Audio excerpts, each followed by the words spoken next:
Welcome into the Blogger Bowl Week 9. I cannot believe I'm already saying Week 9 preview. Dan's got the West Virginia shirt on. They play – no, it's not tonight. West Virginia I always associate with It's a noon game. Virginia noon Tech game on is Saturday. tonight. Virginia Tech is tonight against NC State. Devin Leary's done for the year, right? He's not in that game, correct? Devin Leary has a – I can't remember. I thought it was – is that the one where Dave Doran, I think, was like, yeah, you could be out 1 week. You could be out 6. Who really knows? He said, 1 week or 6 weeks. And then it was like a couple days later, he's out for the – no, I think it was set the game day, the day of the whatever game. It would have been the Syracuse game. It was Syracuse. They lost 24-9. He was like, yep, he's out for the year. It's like, oh, well, so much for that. Go ahead and light that digital Devin Leary 150-1 Heisman ticket on fire. Bummer, it happens. Yeah. But we do have it's not the greatest slate of college football games this weekend, but we still have a couple good ones and a couple that have potential to be good ones, but I think might turn into blowouts. I have one of those in my card. How are you feeling about this college football weekend? I'm with you. Weirdly, there's not a whole lot that I'm super pumped about. I put everything in chronological order, the games that we're doing today. Again, because usually we'll start with the best game if we can. I'm saving the best game for last. Just the spoiler alert. I think Kentucky-Tennessee is a fascinating game. It is. Georgia's always fun. I am no longer a Georgia fan. Like, I root for them, but I'm not like a diehard or anything. Mm-hmm. But I grew up a Georgia fan, and I grew up in the era when Steve Spurrier used to just kick the shit out of Georgia every year. So for me, I am never opposed to that, like Georgia winning that game, and that game is always an interesting one. And then Patrick in the chat, how can you not be pumped for Iowa Northwestern? The under.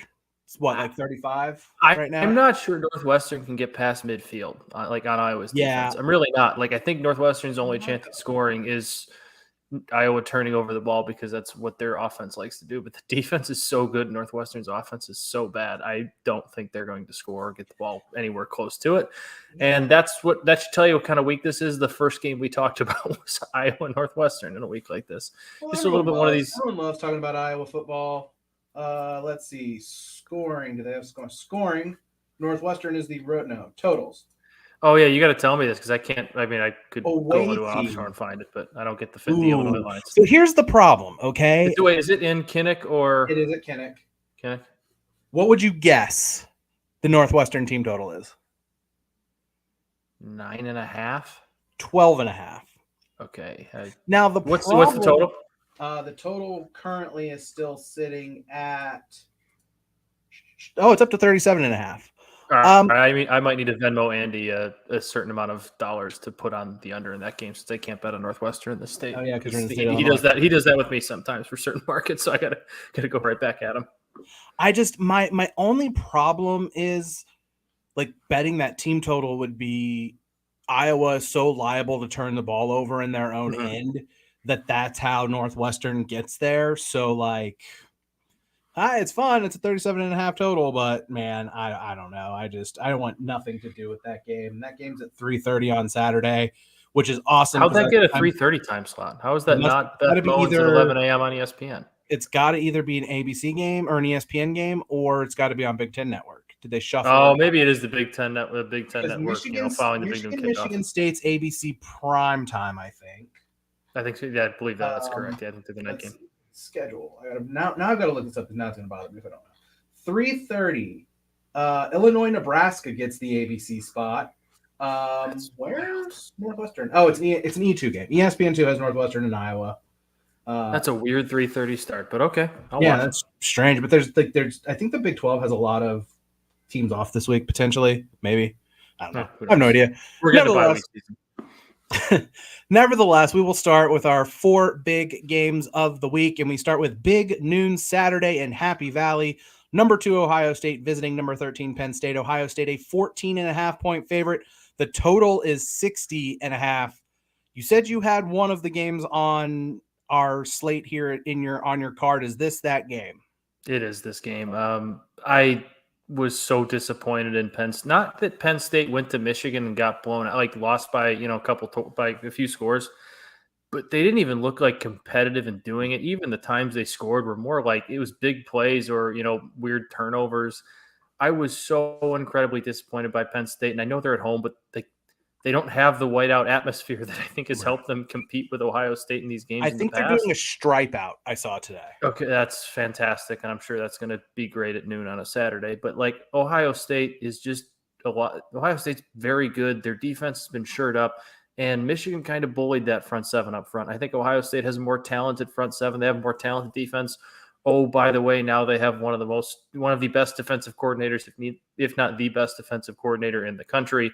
I'm all in on Ohio State in this one. I don't think it's all that close. And unfortunately for both of these two teams, I think a game like this could start to, like, both Ohio State and Michigan, their resumes out. Like, Michigan needs the Penn State win to be credible. Ohio State's non-conference with Notre Dame falling off doesn't look as good. Now Notre Dame can bounce back and maybe make that look better, but still I wouldn't count on that. If Penn State falls off and gets blown out here and isn't the team we think they are, you're looking at Ohio State and Michigan kind of both really needing that win against each other, because I don't think a one-loss team whose best win is against Penn State is getting in. Yeah, that's fair. I running back. I honestly, at this point, you can't pull Clifford, because then it sends an awful message to your seniors and an awful message to your program. But you got a 5-star freshman that you probably want to find out what you got in him sooner rather than later. And it's better for the program for him to not go into next year not having played or not having started. Yeah, I don't know. I don't know where another loss would come from for Penn State. They're at Indiana, at home against Maryland, at Rutgers, and at home against Michigan State. So they're two. Maryland's a tricky one. At home, though. True. I think the two most talented teams they play, they get at home in Maryland and Michigan State. Michigan State's kind of a mess. Indiana's not very good. Rutgers isn't very good. So that's fair. Michigan State is one of the two most talented teams they have left. That's not a very good looking schedule. What we're staring down is a potential scenario where Penn State goes 10-2, gets blown out twice, and ends up in New Year's Six, like an at-large New Year's Six bowl at 10-2. I don't think that'll happen, because I'd have to kind of go back and look. But yeah, I'm with you. Ohio State outrates Michigan in average line yards, standard down line yards, and opportunity rate. That's probably a byproduct of the fact that Michigan is such a run-heavy offense, but it basically, what that tells you is Ohio State's offensive line is very good at establishing the run. And like you said, we're just a couple of weeks away. We're a couple of weeks removed, from Michigan just absolutely running over Penn State when it mattered in that game. Penn State's also not a good team at getting after the quarterback. This is the best offense Ohio State has faced, which is really saying something. The only offense this year to score 20-plus points on Ohio State before the fourth quarter garbage time was Toledo. I think I was going to, but wasn't that game like 77 to 21 was the final score there? So nobody's been scoring on them, and you just would have to think that Happy Valley, fired up crowd, road game, road environment. Ohio State hasn't really faced any kind of road adversity yet this year, and you're just kind of like grasping at straws to try to come up with ways for why Ohio State might lose this game, or this game might be competitive. But it's really going to take Penn State just elevating their play to a level that I'm not sure that they can against a team that's as balanced on offense and as good defensively as Ohio State is. I'm not touching this one. But yeah, I just, to me, it's hard to see a scenario where Penn State's going to compete and win this game. It's just weird with both Ohio State and Michigan that, like, after the Notre Dame game, which at the time still felt like a big game, with Ohio State and Michigan, you're just kind of waiting to see them play each other, because we all thought Penn State was good, but we, even when they were going to that Michigan game, kind of thought they were still a step below Michigan and Ohio State. Now we know they're probably more like 2 steps below them. We're just kind of waiting for the last game of the season to see what happens there. And moving on to our next game, I just put it in this order for no particular reason, because there's 2 3:30 games on the list. Unranked Florida, number 1 Georgia from Jacksonville, the world's largest outdoor cocktail party, 3:30 p.m. This is your CBS game this week. Georgia up to a 22.5-point favorite. The total's 56.5. We talked about it. I think this opened 23.5. It got bet down to 21.5. And now some people are back on the side of Georgia. What do you think you're going to see happening down there in a tense rivalry game in Jacksonville? I think on Tuesday I kind of said Florida has seemed to elevate their play against better teams this year. But after taking, 2 days and kind of looking at the matchup a little bit more, I'm really just kind of starting to lean more towards Georgia. I mean, the best defense we saw Florida go up against this year, Geez, I can't talk today, was Kentucky. And Kentucky in the swamp really just gave Anthony Richardson a hell of a time. And I think Georgia's defense is better than Kentucky's. I think it's safe to say that they're more talented.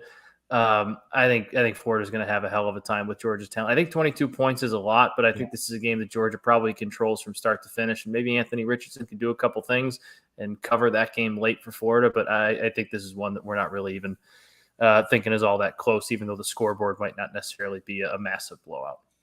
Yeah, for me, it's less about trying to think about the scenario in which Florida wins and trying to think about how Florida keeps this game competitive, like what they can do to make this game tense for Georgia. Florida is actually number one in explosive plays on offense, but that's because their rushing explosive plays have been exceptionally high. They're first in rush play explosiveness and 25th in pass play explosiveness. So they're not bad when it comes to the explosive plays, but that's basically their offense because they're only 82nd in success rate. So they get big plays or they get nothing. The Georgia defense, third in average line yards, sixth in defensive opportunity rate. So Georgia doesn't give up much on the ground. Missouri had some success running the ball on Georgia, but that felt like just a weird, odd kind of one-off.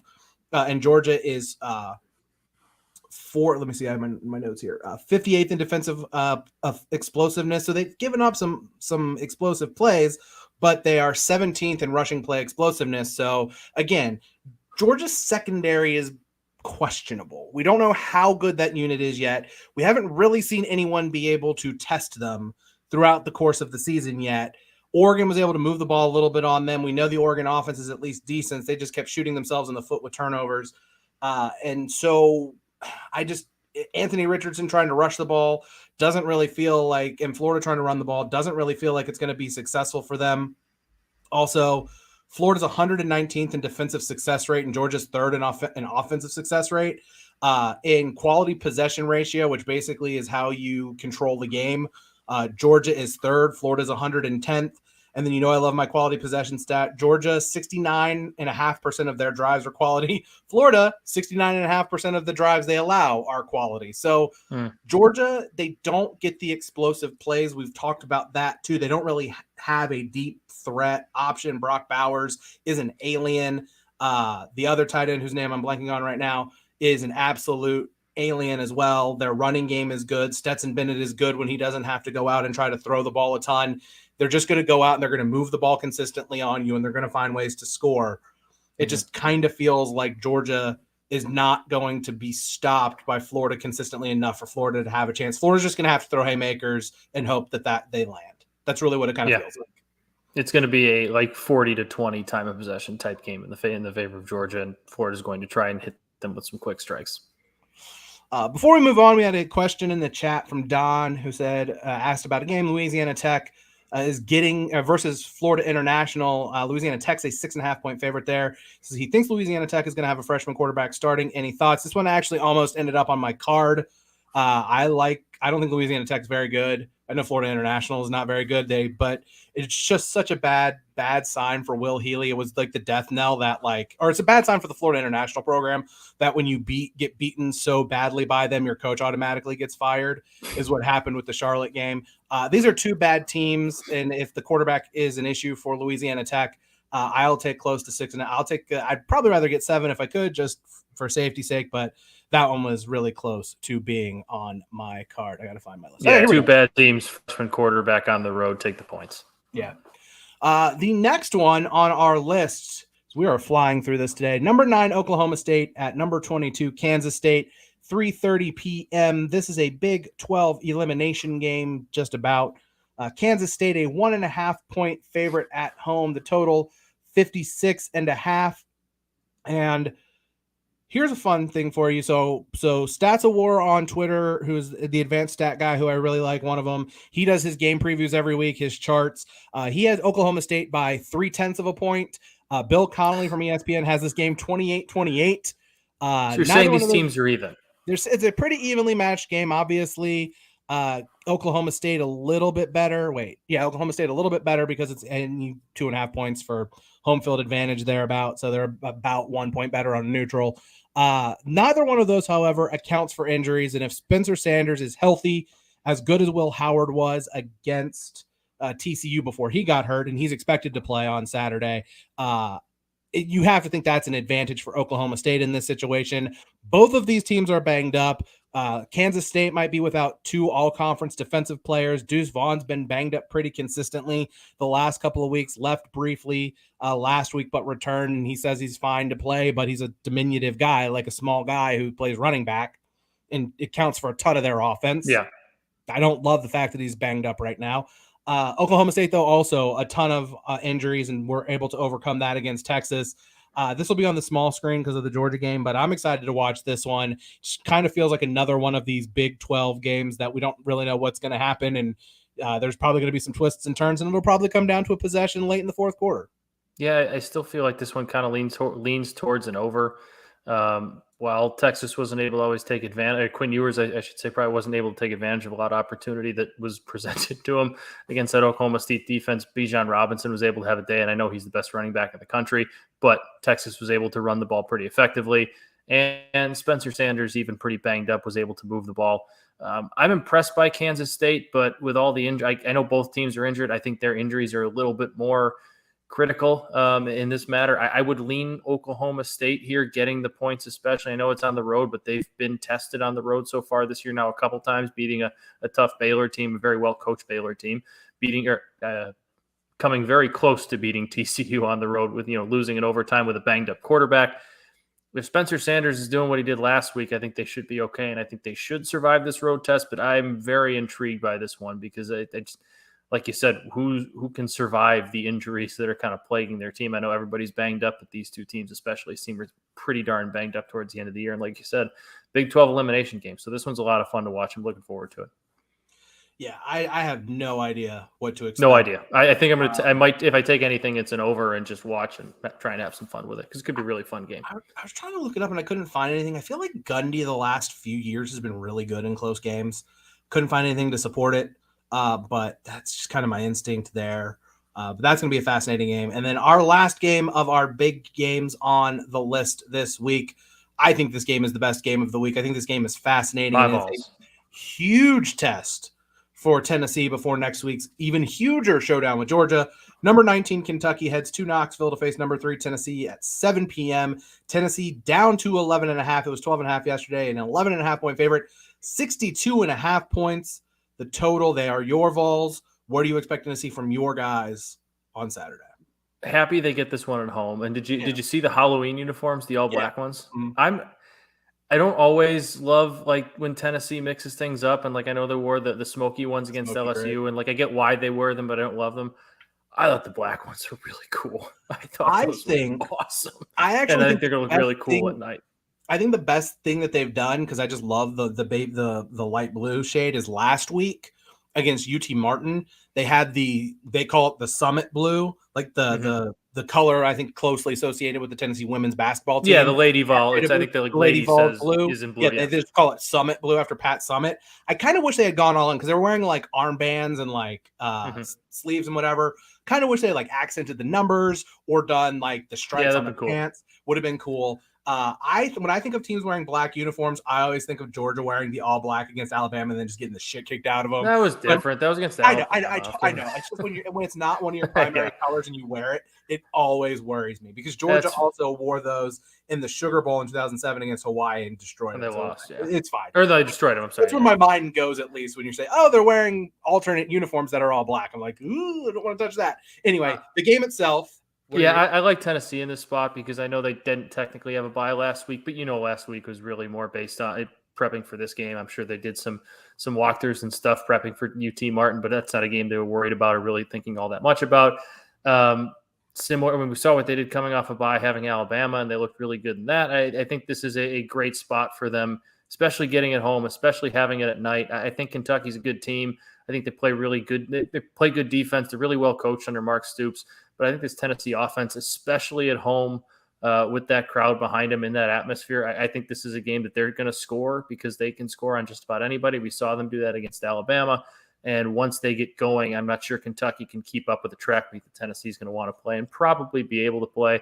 And if you've listened or watched this show, I'm not the biggest believer in Will Levis, and I don't think he can really keep up with Tennessee like we saw in Tennessee and Hendon Hooker. But I think what we saw in that the Alabama game is, while the defense wasn't great, they were able to get to Bryce Young and probably should have had quite a few sacks in that game, but really only didn't because Bryce Young is the best quarterback in the country and did Bryce Young things. Like, if that was any other quarterback, I think they would have gotten to him quite a few times. So I trust the Tennessee defense to make plays when they have to, even though they might not be all that consistent. They showed they can kind of get after the passer and put some pressure on them.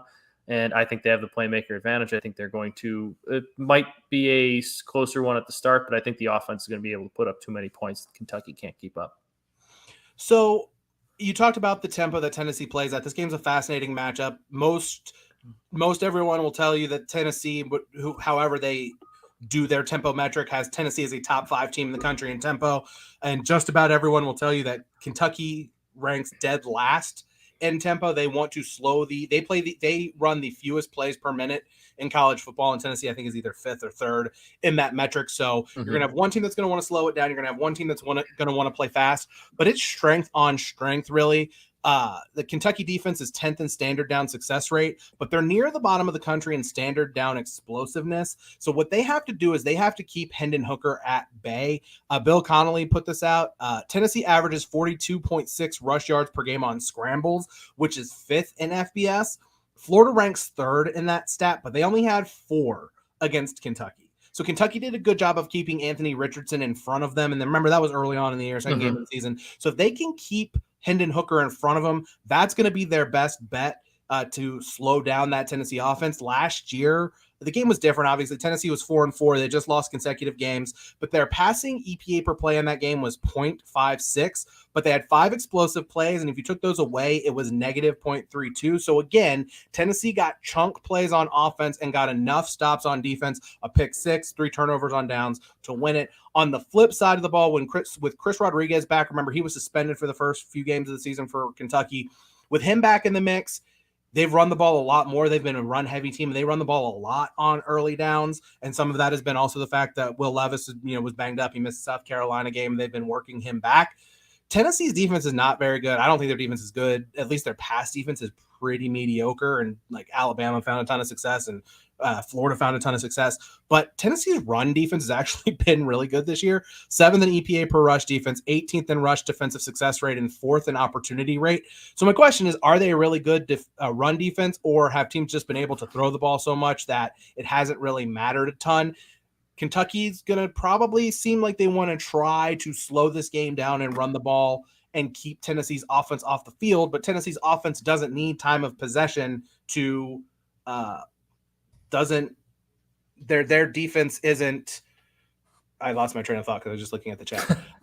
Their offense, me all the time.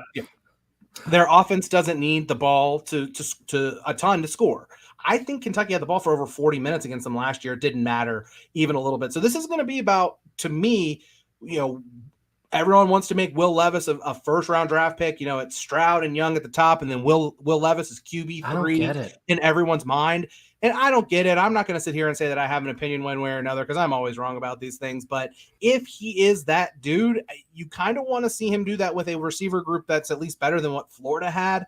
So I'm not betting on this because my instinct says I think Kentucky's good enough defensively. I think they'll be able to move the ball enough offensively as long as they don't get bogged down running the ball too much to keep this game close. But then there's always a scenario where it's like a 7-point game and then Tennessee scores late. So my instinct there says to go with Tennessee or to go with Kentucky. I'm not touching it. Yeah, I don't think it's a game I'm going to touch. The 11.5 seems like a lot. And that total, who knows? Like I can easily see that going over 62.5. If Tennessee gets their way, I can easily see it staying under if Kentucky kind of plays there at their pace. There's just a lot of uncertainty, and I think those numbers that both the line and the total are both dead on. So shocker, Vegas looks like they got it right here. Real quick, Patrick says best Georgia blackout game was Noshawn doing the Soldier Boy up by a ton on Auburn. Do you remember the Soldier Boy? Are you old enough to remember? Of course I remember the Soldier Boy. Yeah.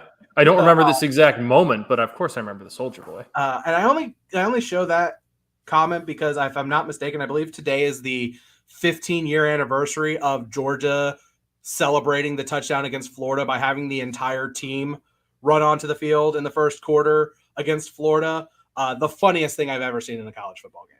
I remember where I was at On the Rocks Tavern in Sandy Springs, Georgia. Shout out to them. They closed like 15 years. They weren't open very long. Bummer. But watching it at the bar with my buddy and just like losing our minds because we had no idea what was going on and why Georgia's entire team. I do remember that.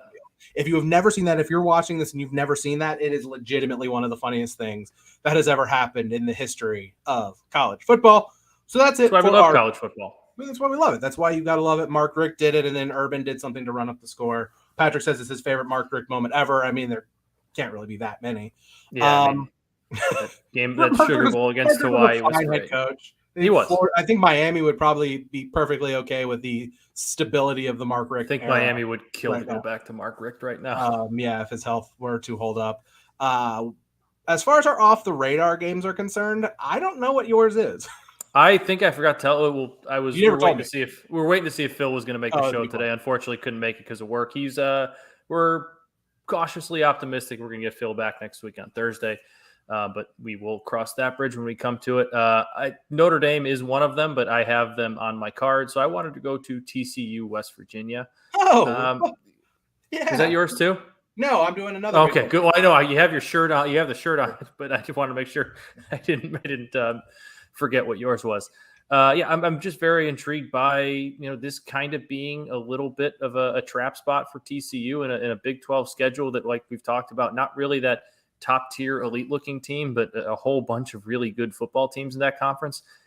This seems like a spot that on paper might be a little bit of a lull where they kind of get back to ramp up towards the end of the year, where you're going up against the West Virginia team at home in a long road trip in a hostile environment with a quarterback that is still pretty darn good, even though the team isn't great. West Virginia is not awful. They're 3-4 this year. They play pretty well at times, and they can score points. And we saw TCU at times. The offense kind of sputtered a little bit, and they got some momentum when some quarterbacks got hurt. But we're still not totally sure exactly how good TCU is. And this is a spot that if they get caught, asleep, he'll sleep for a quarter, slow start, whatever, slow out of the gates against West Virginia. It's a team that can put up a lot of points, and it might be a little bit too hard to catch up if JT Daniel can stay healthy, because it seems like quarterbacks that play TCU can't. But interested just to see how they respond, how they take this. Again, shouldn't be treated as a week off, but looking at their schedule, this is the down spot. See how they kind of come out and play.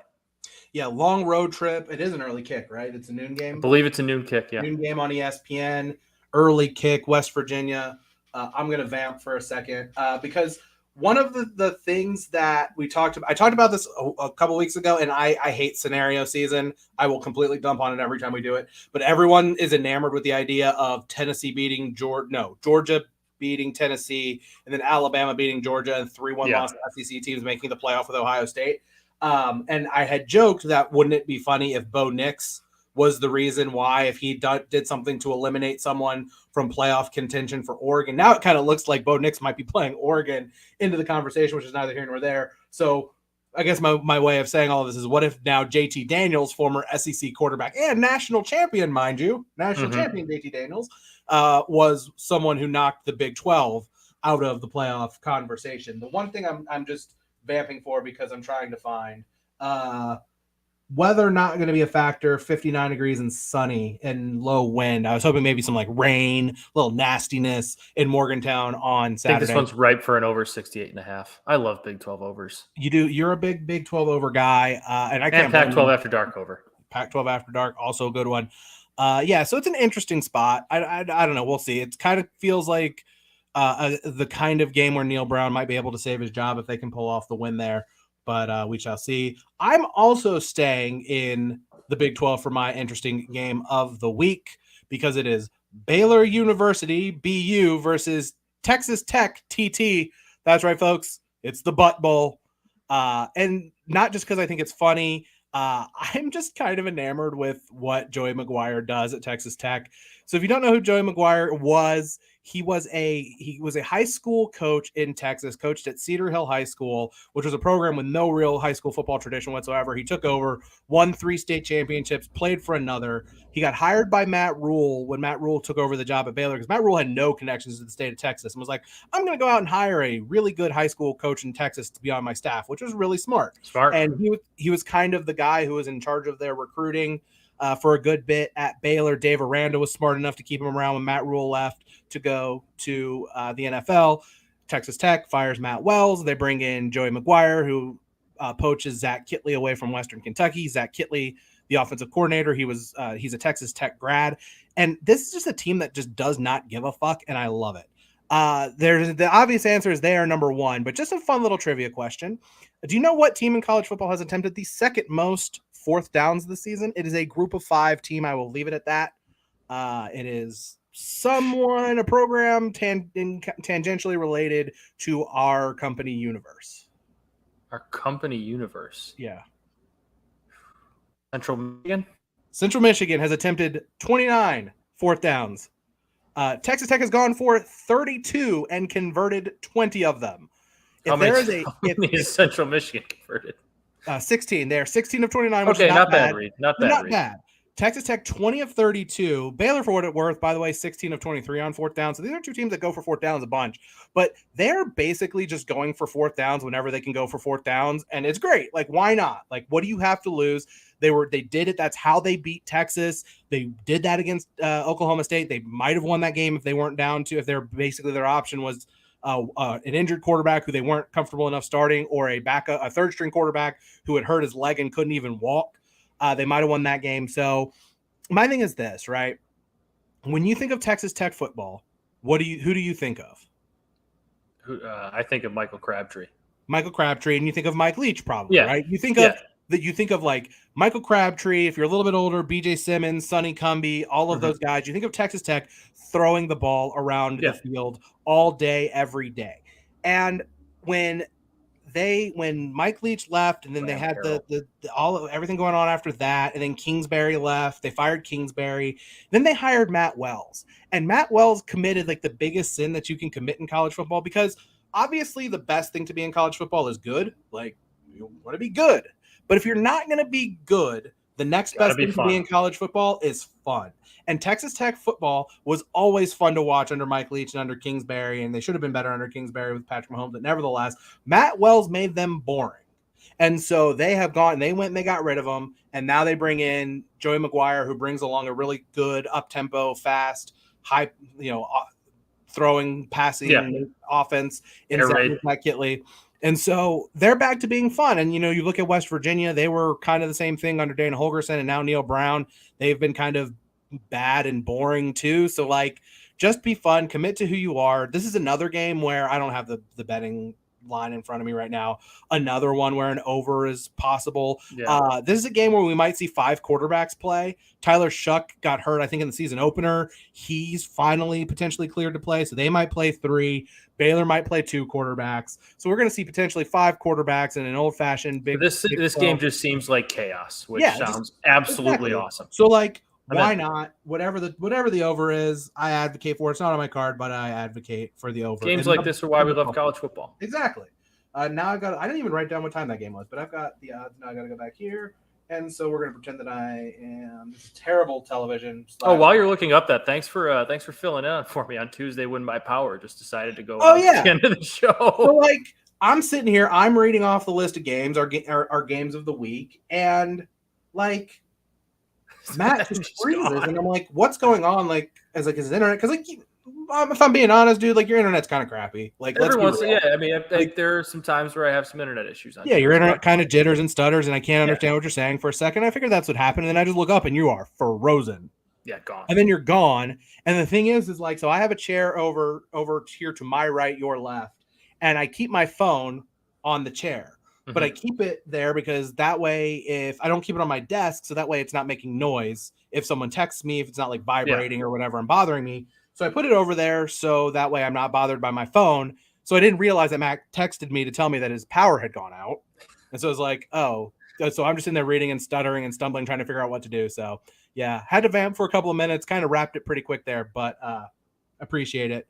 And of course, came on in like 10 minutes later because that's exactly what happens. Yeah, Don in the chat says, let's go Texas Tech for the win. They're a 2.5-point favorite. 62.5 is the total there. If it's not like windy and bad, like, it doesn't really rain in Lubbock. If it's not like a bad windy night, might just fire on the over in a game that is at 7:30 p.m. on Saturday. That might be my second screen game after that. Sounds like a great night game over. That second screen. Yeah.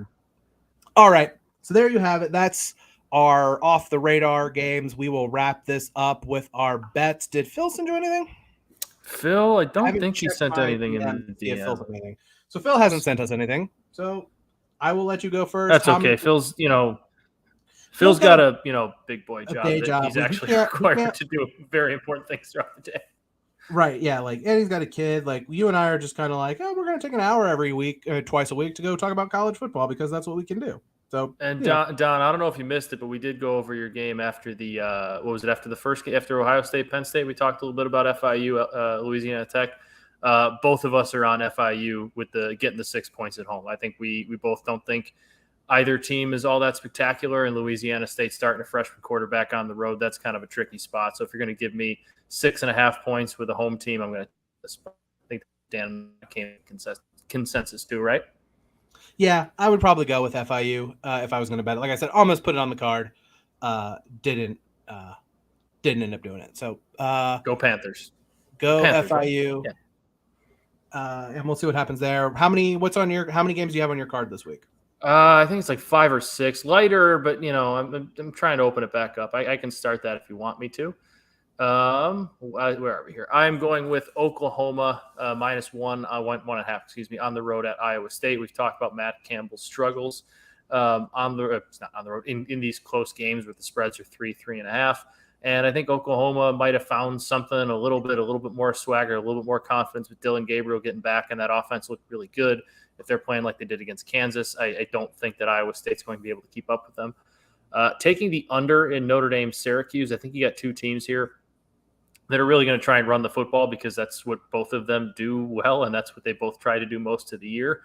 I think this is one where it's just a ball possession game. The clock moves pretty quickly. It's a relatively important game for both teams too. Syracuse really kind of needs this one to not stay relevant, but kind of stay relevant and keep themselves in the conversation of being, a top 15-ish team. Whereas Notre Dame, if you go ahead and lose, if you win this game, you're kind of establishing yourself as a chance to, play spoiler for a Clemson or USC at the end of the year. So both of these teams kind of need this one. Obviously, Syracuse having the disappointing loss and Notre Dame not really looking all that great the last 2 weeks. I'm taking Ohio State minus the 14.5 at Penn State. What else did I have? I'm taking Oklahoma State plus 1.5 on the road at Kansas State. And Wake Forest minus 3.5 at Louisville. I'm just kind of in full backing Wake Forest mode for this year. Sam Hartman has been so good since coming back. Wake Forest has been so good since he's come back. They were so good in that Clemson game. They're really good at Florida State. And I don't really trust Louisville. Malik Cunningham and Louisville have been really inconsistent up and down all year. And I think Wake is an offense they haven't really seen yet this year. So I like Wake in that one. I love that pick a lot. I didn't have it. It was at 4.5, and now it's down to 3.5. I don't know why. I don't know why money's coming in on Louisville, but it does make me a little scared. But I don't understand that. Louisville's my only concern is who the hell knows what you're ever going to get out of Louisville. What I think Louisville could lose this game by 3 touchdowns. I think even if you get the best version of Louisville, I'm not sure that best version of Louisville is beating the consistency that Wake Forest has put out there. So that's why I like Wake Forest in this spot. But I could say, if Malik Cunningham takes a game over, he's that capable of winning. That's kind of where it is. Right. Wake Forest's defense is always liable to keep someone else in a game. That's a fair point. I don't know. It doesn't seem like Louisville's a game that Louisville's going to win, but I don't know. I'm with you there. My bets. I actually have 5 bets on my card, 3 from Saturday, one for Friday, and then 1 for tonight, which I'm going to save for the end. I'll just start with is that your stupid bet? That is my stupid bet. Is the one you're saving for the end. I love saving for the end. I'm just going to start with Iowa Northwestern under 37.5. Add that to my card. Forgot because FanDuel doesn't list it on my screen. I was scrolling through FanDuel. Iowa Northwestern under 37.5. It's a no-brainer. I'm going to start with Oklahoma money line at Iowa State. I'm with you. Like we talked about it. It's 5-15 in games where Iowa State is between a 3.5 point favorite and a 3.5 point underdog. I think they've lost 8 of their last 9 one-score games. Your assessment, I agree with, and I'm just going to lay the money line. You can get like 115 right now. Yeah, it's almost line, so at this point. Like, it's a couple of cents for a point. Like whatever, I'll just take the money line there. That's probably what I actually bet too, honestly, for being serious on Saturday. Friday night, I just could not take this, and I feel like I'm going to be a sucker. East Carolina getting 3.5 points against BYU in Provo. I know it's a long road trip on a 1 day shorter week, but and I know and it's weird. This line stinks. East Carolina coming off a 3-touchdown win against UCF. BYU coming off a 4-touchdown loss against a Liberty team that was basically without half of their team. So road game bounce back for BYU. I'm not saying East Carolina is going to necessarily win this game, but I like it because I'm getting 3.5 here. BYU's defense has been really, really bad. They were bad last year. They bowed up and played pretty decent against Baylor. We're maybe this defense is a little bit better, but man, they are kind of very bad defensively. Mm-hmm. So I'm just going to take the 3.5 there with an East Carolina team that's probably a little undervalued. USC is at Arizona. I'm going to lay 15 with SC. With SC, sorry, I was going to message in Slack. Lincoln Riley, this was a little bit ago. Lincoln Riley said USC hopes to have injured wide receiver Jordan Addison and injured linebackers Eric Gentry and Raylan Goforth available for Saturday, but that would be down to the wire on that. Arizona's defense is horrible, absolutely fucking atrocious. If you look at their opponent adjusted defensive efficiency, it is the worst in the Power 5 by a extremely wide margin, and USC coming off the loss to Utah with a couple weeks to prepare for this game. I think they're going to be angry. I think they're going to want to come out and put a beat down on this team. Arizona can score, but Jayden de Laura is also kind of a YOLO quarterback. He is just going to run around and throw the ball up, and it's so fun to watch. But the one thing USC does well on defense is they take the ball away. So it kind of feels like Jayden de Laura, they're down. He's going to make mistakes. Cool. I'll take USC and I'll lay the points there. And then this is a bet that you made. The only time I think this bet hasn't hit this year was when you bet it. And that's fading Stanford in the first half. And that's because you took it with Notre Dame. I took it with my team. Right. I'm going to take UCLA minus 9.5 in the first half against Stanford. Ooh, I like that. They home or on the road? I'm pretty sure it was at home. I hope it's okay. Hold on. Either way, I like it. I mean, it's not like it's a dangerous. It's at UCLA. Not like either stadium is going to have the biggest attendance. But that game is at the Rose Bowl. That is a Pac-12 After Dark special. But this UCLA offense is really good. Stanford's defense is not. Stanford's offense has shown some capability, but I think Thompson, Robinson, and Charbonnet and that running attack in particular are just going to be really tough for Stanford to stop there. So give me that one. And then my stupid bet. I had to do it, Matt. Tonight, NC State, they're hosting Virginia Tech. I am betting no touchdowns scored at plus 9,500, so 95-1. No touchdowns scored in the NC State Virginia Tech game. First off, it's a college football game with a total under 40, which means that the scoring should be pretty low and pretty. Which means that the under is absolutely the right side. Probably the right side. You could lose, but the under's still the right side. Virginia Tech's offense is absolutely terrible. 115th in offensive touchdown rate, percentage of drives that end in a touchdown. NC State, not much better. They're 107th. And mind you, that's 107th for the season. And Devin Leary has only just missed 4 or 6 quarters, 5.5 quarters. He got hurt in the second half. Or no, he got hurt in the first half. So 6 quarters. Yeah. 2 quarters against Florida State, 4 quarters against Syracuse. NC State, do you want to guess how many touchdowns they scored in those 6 quarters? 0 touchdowns. Now, both of these defenses are the NC State defense is pretty good. Virginia Tech's defense, they gave up a lot of rushing yards to Pitt a couple weeks ago. You might have heard about the 300-yard game from Abanikanda there. But honestly, the NC State defense, it was 1,600, I think, for first touchdown score. Also not a terrible look. But you know what, man? These are 2 crappy offensive teams in the ACC. Not a lot of firepower. You have defensive-minded head coach at Virginia Tech. You have an NC State offense that wasn't really spectacular with a quarterback that a lot of people thought was an NFL prospect. So, man, I'm just going to take a flyer. Why not? It's 95-1. It's not like it's going to hit. It's a Thursday night football game. Why the hell not? I threw $5 on it. Whatever. And I thought it'd be funny to share it and do it on the show. So why not? 95-1. no touchdown, NC State, Virginia Tech. So East Carolina plus 3.5 at BYU, Oklahoma money line at Iowa State. I'm betting all road teams mostly, which is kind of scary. USC minus 15 at Arizona, UCLA first half minus 9.5 for Stanford, and then no touchdown in the North Carolina State Virginia Tech game at plus 9,500. No doubt the longest long shot that we will give out during the regular season on this show.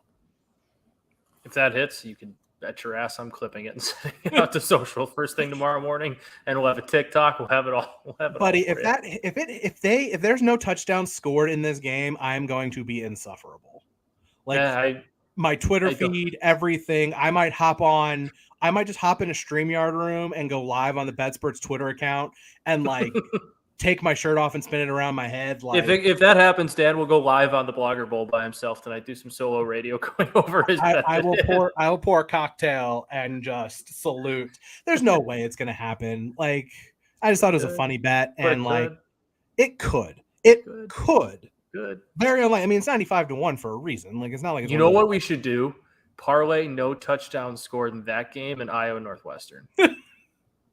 I'm going to put $1 on it. I'm doing that. If you can find a book that'll let you do that, go for it. The problem is that usually those kind of props aren't up till Saturday, but if you can, go for it. I mean, I tried to do something similar with the NFL on Sunday and Monday. I tried to fade your Bears, and it ended up that I did under 10 Bears 10 points or less, Panthers 10 points or less, and then Bengals over 27.5 against the Falcons. And of course, the Bengals against my team was the only one that hit, and the other two teams I bet against won outright. So there you go. That's what you get for betting against the Bears, Dan. Bear down, Chicago Bears. All right. Well, that's all I've got. You got anything else you want to add? Probably you got Prize Picks. Phil didn't send us one, but we'll give you our plays now, and then I'll DM Phil and get his, and we'll send out a tweet with it. I totally forgot. Well, yours is a homer pick, so give us your homer pick. It's not a homer pick because this is hit just about every time I'm giving it out. It's a good one. It's still a homer pick. See, that's where I think a homer pick is one where it's a stretch, and I try to talk you into it. This is one. The second I said it, you're like, yeah, no, it's a good pick. It's Michael Mayer over 5.5 receptions. It's the only guy Drew Pine looks for. Tobias Merriweather has started to get some snaps for them at receiver, and they're starting to get a few more weapons, but it's really still Michael Mayer on that offense. Notre Dame's going to try and run the ball. They're going to try and run the ball, and then they're going to try and roll out and throw to Michael Mayer. That's just kind of what they do. He's gone over 5.5 receptions 3 of the last 4 games relatively easily in 2 of them. So I like Michael Mayer against Syracuse to go over that total. I think it's especially on the road in a hostile environment. Drew Pine is going to be looking for his safety blanket quite often. So look for him to find Mayer quite a few times. Yeah, mine is, so I sent it to you and Phil yesterday, and it was Israel Abanikanda, the Pittsburgh running back, over 100.5 rushing yards. It's up to 110.5 right now, and I probably should change it, but I don't really care because I didn't have time to look up another one. They'll still probably go over. And here's what we know about Pittsburgh is that their coach is a stubborn asshole and is going to want to run the ball. And logically, their best bet for not giving up a ton of points to North Carolina is being able to run the ball and slow the game down, which you would assume that's going to be what they're going to try to do. We know the North Carolina defense is not very good. We know that much about them. So situationally, it seems like, hey, logically, it makes sense. This is what Pittsburgh should want to try to do against North Carolina. And here's the thing. If they're down 3 or 4 or 2 or 3 touchdowns, they're probably still going to try to run the ball because Keaton Slovis has not been very good. He's also been hurt for a good chunk of the season. And Pat Narduzzi wants to run the ball whether they're up by 50 points or down by 50 points. So I would expect a steady dose of Israel Abanikanda. 50 and what a 100, name, too. Well, the funny thing is one of the guys in the Deep Dive DGen Discord was really big on his rushing prop in the season opener, the backyard brawl game against West Virginia. And for whatever reason, he got a couple of carries. They put their backup in, they were sharing snaps. He came in, had a couple of runs. It's he's not looking great. His backup comes in and was awesome. And it's this ain't going to hit because they're going to just give the ball to the backup because he's been awesome. And backups are in the carries. And Israel Abanikanda has been great. He has a 300 rushing yard game against Virginia Tech. He's been over 100 yards a bunch. North Carolina, like we said, their defense is not very good. It is in Chapel Hill, whatever. I don't care. Their defense has not been very good. But you saw what Notre Dame's rushing attack did to them in Chapel Hill, and that's not the best rushing attack in the country. Pittsburgh's only real chance is to run the ball and try to keep the North Carolina offense off the field. So whatever, go with it. Why not? I like it. And then we'll get Phil's and we'll have a third and we'll tweet that out. Yeah, Matt will put it together and he'll put it out on the Twitter from the BetSperts Twitter account. So we'll be back on Matt and I will be back on Tuesday. Phil will hopefully be back on Thursday for a massive, massive day as we preview some awesome. If our Vols are undefeated, we at least need a cameo appearance. Yeah, we need to get him to like pop in, maybe send us a video. Follow us on BetSperts at BetSperts on Twitter. Follow Matt M Rooney 23. I am at really Dan Weiner. I literally just forgot my fucking Twitter name. It happens because I didn't put it on the screen. I can't remember anything. But at it's been really Dan Weiner on Twitter. And like I said, good luck with all of your bets. We will be back on Tuesday to break down everything that happens this weekend in college football. We will see you then.